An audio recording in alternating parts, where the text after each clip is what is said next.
any complex number is represented in general by z, नाम दे दिया z, which is always in the form of a plus iota b, a plus iota b.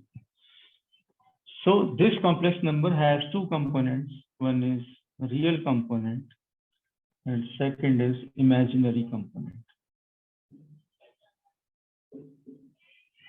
Real component and this is imaginary component.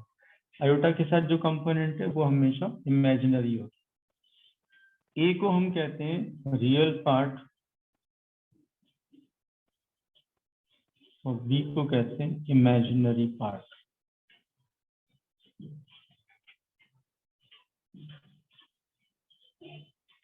इसलिए R E Z, Z का real part इस ए के लिए ऐसे भी लिखा जाता है कि इसका real part I am imaginary part of z, this is b. Real part of z is a, imaginary part of z is b. तो ये लिखने का तरीका है, ये लैंग्वेज का पार्ट है। कई जगह आपको इस प्रकार से लिखा हुआ मिलेगा, तो आपको ये अपने आप पता चल जाना चाहिए कि ये ए को ए के लिए लिखा गया है, बी के लिए लिखा गया। ठीक है, तो इस प्रकार से ये रिप्रेजेंट किया जाता है।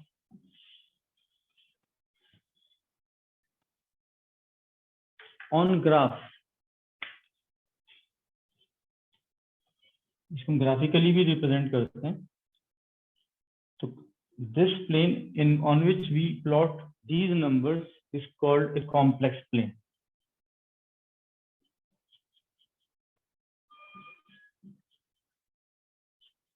This is a complex plane on which we plot complex numbers.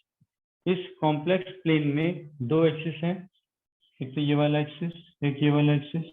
This axis is called real axis and this is called imaginary axis.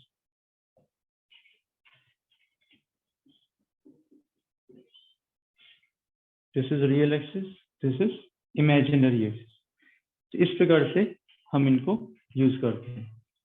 अब अगर इस z को यहाँ पे प्लॉट करना हो तो हमें a units along real axis लेने होंगे एंड b यूनिट्स हमें अलोंग इमेजिनरी एक्सिस लेने होंगे। So this is A, this is B, and this vector is our complex number Z. ये Z जो रिप्रेजेंट कर रहा है कॉम्प्लेक्स नंबर, वो ये वाला Z है। इस प्रकार से हम इसको शो करते हैं। तो Z का अपना एक मैग्नीट्यूड होता है।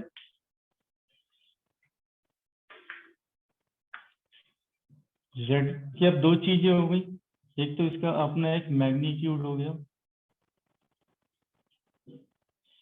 और z का अपना एक एंगल हो गया, ये एंगल अल्फा मान। ठीक है, this angle is also known by argument. Complex number का आर्ग्यूमेंट एंगल होता है, कॉम्प्लेक्स नंबर का आर्ग्यूमेंट एंगल होता है। तो इसका मैग्नीट्यूड कैसे दिखा जाता है? Magnitude of a complex number is given by a square plus b square under the root, कहाँ से है ये? पाइथागोरस थ्योरम से है।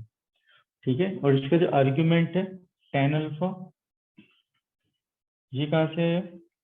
ये ट्रिग्नोमेट्री से आया, दैट इज b अपॉन। तो आर्ग्यूमेंट अल्फा क्या हो गया?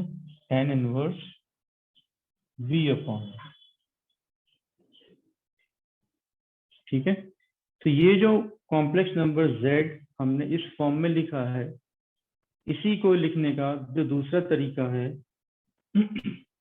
वो है z is equal to modulus of z angle alpha.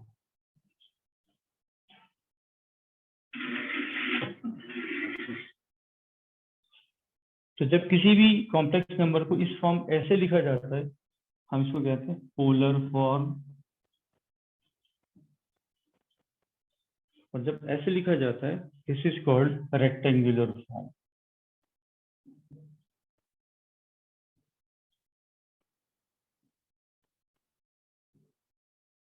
Rectangular form में ए और बी दो कंपोनेंट है जो राइट एंगल पर है, और ये इसका लेंथ है, radius. Generally this is called R theta. R तो रेडियस हो गया, सेंटर से कितनी दूर तक और कितने एंगल पर। ठीक है, तो यहाँ पे जो दो कोऑर्डिनेट्स हैं इसके आर थीटा है, यहाँ पे जो दो कोऑर्डिनेट्स हैं इसके वो ए और बी है। ठीक है, तो ये दो रिप्रेजेंटेशंस हैं। अगर आपके पास पोलर फॉर्म में दिए हुए, पोलर फॉर्म से आप इसको रियल फॉर्म में चेंज कर सकते हो, सॉरी रेक्टेंगुलर फॉर्म में चेंज कर सकते हो। रेक्टेंगुलर फॉर्म में दिए हुए तो पोलर फॉर्म में चेंज कर सकते हो। ये दोनों आपस में इंटरचेंजेबल है। इसको आप ऐसे भी देख सकते हैं।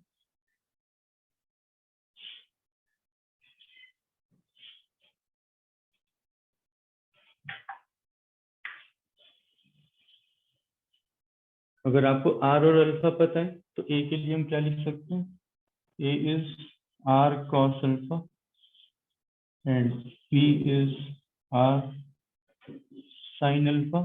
तो ये z क्या हो गया, z इज इक्वल टू, अब आर और अल्फा से हमने ए और बी बना लिए, ये यहाँ पे वैल्यू डाल दीजिए इसकी। तो आप कैसे लिखेंगे इसको, R cos alpha plus iota R sine alpha. R common ले लीजिए, ठीक है, cos alpha plus iota sine alpha. ठीक है, तो यहाँ तक आपको ये लर्न करना आना चाहिए। ठीक है, बाकी जो थोड़ा कॉलेज लेवल पे जाते हैं या कुछ और रेफरेंस बुक्स आप हायर लेवल की कुछ उठा लेंगे तो उसमें इसको और एब्रीविएट कर दिया, छोटा कर दिया है। आर अल्फा तो लिखती है या R C I S alpha ऐसे लिखते हैं। सी यहाँ से उठा लिया, आयोटा ये वाला उठा लिया, एस यहाँ से उठा लिया, बीच में जो एंगल ये साइन है ये प्लस का ही एज्यूम्ड है यहाँ, और आर्ग्यूमेंट है alpha, R C I S alpha. ठीक है, हमें इसमें नहीं जाना, हमें यहीं तक रहना है।